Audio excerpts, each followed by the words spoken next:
ఇప్పుడు మీరు వింటున్న కథ పేరు మనసులోని మాట. ఒక గ్రామంలో ఒక స్త్రీకి 3 కొడుకులు పుట్టాక ఆమె భర్త చనిపోయాడు. మరికొంతకాలం గడిచాక ఆమె కూడా చనిపోతూ తన పెద్ద కొడుకులిద్దరినీ దగ్గరికి పిలిచి, మీ తమ్ముడు చిదంబరుడు పసివాడు, వాణ్ణి శ్రద్ధగాను ఏమాత్రమూ కష్టపెట్టకుండాను పెంచి పెద్దవాణ్ణి చేస్తామని ప్రమాణం చెయ్యండి. లేకపోతే నేను నిశ్చింతగా చావలేను, నా ఆత్మకు శాంతి ఉండదు అన్నది. వాళ్ళు ఆమె కోరినట్టే ప్రమాణం చేశారు. అనంతరం ఆమె కన్ను మూసింది. చిదంబరుడి అన్నలిద్దరూ కష్టపడి వ్యవసాయం చేసి అన్యోన్యంగా ఉంటూ చిదంబరుణ్ణి పువ్వుల్లో పెట్టి పెంచారు. ఎన్నడూ ఎలాంటి శ్రమ పడకుండా రాజకుమారుడిలాగా పెరిగిన చిదంబరుడికి అన్నలు మట్టి పని బురద పని చేయటం చూసి చాలా రోతగా ఉండేది. వాడు మంచి మంచి బట్టలు ధరించి తోటలోనూ నదీ తీరాన షికార్లు కొడుతూ తాను పల్లకి ఎక్కాలని, ఏనుగు అంబారీపైన ఊరేగాలని గొంతెమ్మ కోరికలు కోరుకునేవాడు. తమ్ముడు బొత్తిగా గాలి తిరుగుడు తిరుగుతున్నందుకు అన్నలు కూడా ఏమీ అనుకోలేదు. వాళ్ళు తమ తల్లికి మాట ఇచ్చారు, ఆ మాట నిలబెట్టుకుంటున్నారు, అంతే. చక్కగా 3 పూటలా కడుపు నిండా తింటూ చిదంబరుడు బలంగానూ అందంగానూ ఒక రాజకుమారుడనిపించేటట్టుగాను తయారయ్యాడు. కాలక్రమాన పెద్దవాళ్ళిద్దరూ పెళ్లిళ్లు చేసుకుని భార్యలను కాపరానికి తెచ్చుకున్నారు. చిదంబరుడు ఏ పని చెయ్యకుండా భోజనానికి మటుకు హాజరు కావడం చూసి అతని వదినలు సహించలేకపోయారు. వాళ్ళు తమ భర్తలతో ఇలా జరగటానికి వీల్లేదన్నారు. వాణ్ణి ఏ విధంగానూ కష్టపెట్టకుండా పెంచి పెద్దవాణ్ణి చేస్తామని మా తల్లికి మాట ఇచ్చాం అన్నారు భర్తలు.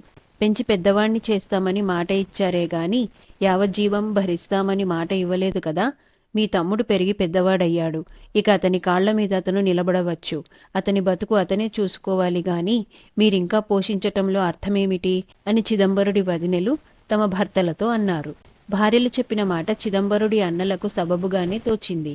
వాళ్ళిద్దరూ వేరే ఇళ్లు కట్టుకొని వేరే కాపురాలు పెట్టి చిదంబరుడికి తమ పాత ఇల్లు, పాత్ర సామాగ్రి అతని వంతు ఆస్తి కింద ఇచ్చేశారు.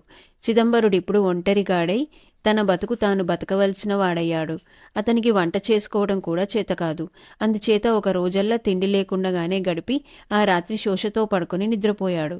ఆ నిద్రలో చిదంబరుడికొక కల వచ్చింది. ఆ కలలో ఒక స్త్రీ కనపడి అతని తల నిమురుతూ, నేను నీ తల్లినిరా నాయనా, నువ్వేమో జీవితంలో పెద్ద ఆశలు పెట్టుకున్నావు, అవి దైవ సహాయం లేకుండా నెరవేరేవి కావు. నేను నీకు ఇతరుల మనసు తెలుసుకునే శక్తినిస్తాను. ఆ శక్తి సహాయంతో సుఖపడు. పల్లెలో చెడినవాడు పట్నం పోయి బతకాలంటారు. నువ్వు నగరానికి వెళ్లి రాజుగారిని ఆశ్రయించు అని చెప్పింది. చిదంబరుడు నిద్ర లేచాక కూడా పల్లెలో చెడినవాడు పట్నం వెళ్లాలన్న మాట అతని చెవిలో మారుమోగుతూనే ఉన్నది. అతను తెల్లవారుతూనే పట్టణానికి బయలుదేరిపోయి రాజభవనానికి వెళ్లి అక్కడి అధికారిని తనకి ఏదన్నా పని చూపమని వేడుకున్నాడు. చిదంబరుడి అందమైన విగ్రహం చూసి ముచ్చటపడి రాజభవనాధికారి అతన్ని రాజద్వారం వద్ద కాపలా ఉండే దళంలో చేర్చాడు. ఒకనాడు రాజుగారి దర్బారుకు పొరుగు దేశపు సామంతుడొకడు వచ్చాడు. ఆయన తన పక్కగా లోపలికి వెళ్లేటప్పుడు చిదంబరుడు ఆయనను తేరిపార చూసి వెంటనే తన పై అధికారి వద్దకు పరిగెత్తుకుపోయి, అయ్యా, ఇప్పుడు లోపలికి వెళ్లినవాడు పరమ దుర్మార్గుడు. అతను మన రాజుగారిని హత్య చేయవచ్చాడు.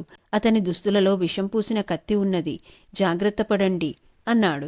ఆ అధికారి చిదంబరుడి మాటలు కొంతసేపు లక్ష్యపెట్టలేదు గాని అతను ఆందోళనగా ఆ మాటే మళ్లీ మళ్లీ చెప్పటం చేత చిదంబరుణ్ణి మంత్రి దగ్గరకు తీసుకువెళ్లాడు. మంత్రి అంతా విని, ఒరేయ్, నువ్వేమంటున్నావో తెలుసా? ఆ వచ్చిన పెద్ద మనిషి కిందటిసారి యుద్ధంలో మన రాజుగారికి సహాయం చేసిన స్నేహితుడు. నిన్ను శిరచ్ఛేదం చెయ్యాలి అన్నాడు. ముందు ఆ దుర్మార్గుణ్ణి పరీక్ష చేసి నేను చెప్పినది అబద్ధమైతే నా తల తీయించండి అన్నాడు చిదంబరుడు. మంత్రి రాజు వద్దకు వెళ్లే సమయానికి కొత్తగా వచ్చిన సామంతుడు రాజుతో తమతో ఏకాంతంగా ఒక రహస్య విషయం మాట్లాడాలి అంటున్నాడు. రాజుగారు ఆయనను తన రహస్యాలోచన మందిరంలోకి పంపి నౌకర్లతో నేను పిలిచేదాకా ఎవరినీ లోపలికి రానివ్వద్దు అంటున్నాడు. రాజుగారు లోపలికి పోబోతుండగా మంత్రి ఆపి ఆయనకు చిదంబరుడు చెప్పిన మాట చెప్పాడు. రాజుగారు నిర్ఘాంతపోయి ఏదో మిషమీద ఆ సామంతుణ్ణి సోదా చేయించమని మంత్రితో అన్నాడు. మంత్రి కొంతమంది భటులతో రహస్యాలోచన మందిరంలోకి వెళ్లి, క్షమించాలి, మిమ్మల్ని లాంఛనప్రాయంగా పరీక్షించవలసి ఉన్నది అన్నాడు. ఆ మాట వినేసరికి సామంతుడి ముఖం నల్లగా అయిపోయింది. భటులు అతన్ని శోధించగా దుస్తుల లోపల విషం పూసిన కత్తి దొరికింది. దానిమీద శత్రురాజు ముద్ర ఉన్నది. సామంతుడికి మరణదండన విధించి తమ ప్రాణం కాపాడిన చిదంబరుణ్ణి రాజుగారు తన అంగరక్షకులలో ఒకడుగా వేసుకున్నాడు. చిదంబరుడు రాజభవనం అంతటా తిరుగుతూ రాజుగారి వెంటనే ఉండేవాడు. రాజుగారి భార్య పోయింది. ఆయనకొక కూతురు, 2 కొడుకులు ఉన్నారు. ఆయన సపర్యలు దాసదాసీలే చూసేవారు. ఒకనాడొక దాసి రాజుగారి దగ్గరికి భోజనం తెచ్చేటప్పుడు చిదంబరుడు ఆమెకేసి పరీక్షగా చూసి ఆమె వెళ్ళాక రాజుగారి చెవిలో, మహారాజా, ఈ ఆహారం ముట్టకండి, అందులో విషం ఉన్నది. ఈ వచ్చిన మనిషి శత్రురాజు మనిషి. మీకు విషాహారం పెట్టిన సంగతి ఈ రాత్రి తన కిటికీకుండా చీటీ ద్వారా ఎవరికో అందజేయబోతున్నది అన్నాడు. చిదంబరుడి మాట నిజమో కాదో తెలుసుకోవటానికి రాజు తన ముందున్న ఆహారాన్ని పిల్లికి వేశాడు. పిల్లి దాన్ని తిని చచ్చింది.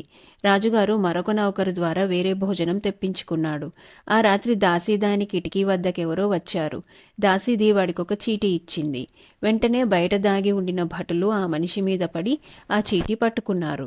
దాసీది రాజుగారికి విషభోజనం పెట్టినట్టు ఆ చీటీలో స్పష్టంగా రాసి ఉన్నది. చిదంబరుడికి గల శక్తి రాజుగారికి ఆశ్చర్యం కలిగించింది. చనిపోయిన తన తల్లి ఇతరుల మనసులను గ్రహించే శక్తి తనకిచ్చిందని చిదంబరుడు రాజుకు చెప్పాడు. అలా అయితే నా కింద కొలువు చేస్తున్న వారిలో విశ్వాసపాత్రులు కాని వారెవరో చూసి చెప్పు అన్నాడు రాజు. చిదంబరుడు అందరినీ చూసి అందరూ విశ్వాసపాత్రులేనన్నాడు. అటువంటి శక్తి గలవాడు తన వెంట ఉండటం తనకెంత లాభమో రాజు గ్రహించాడు.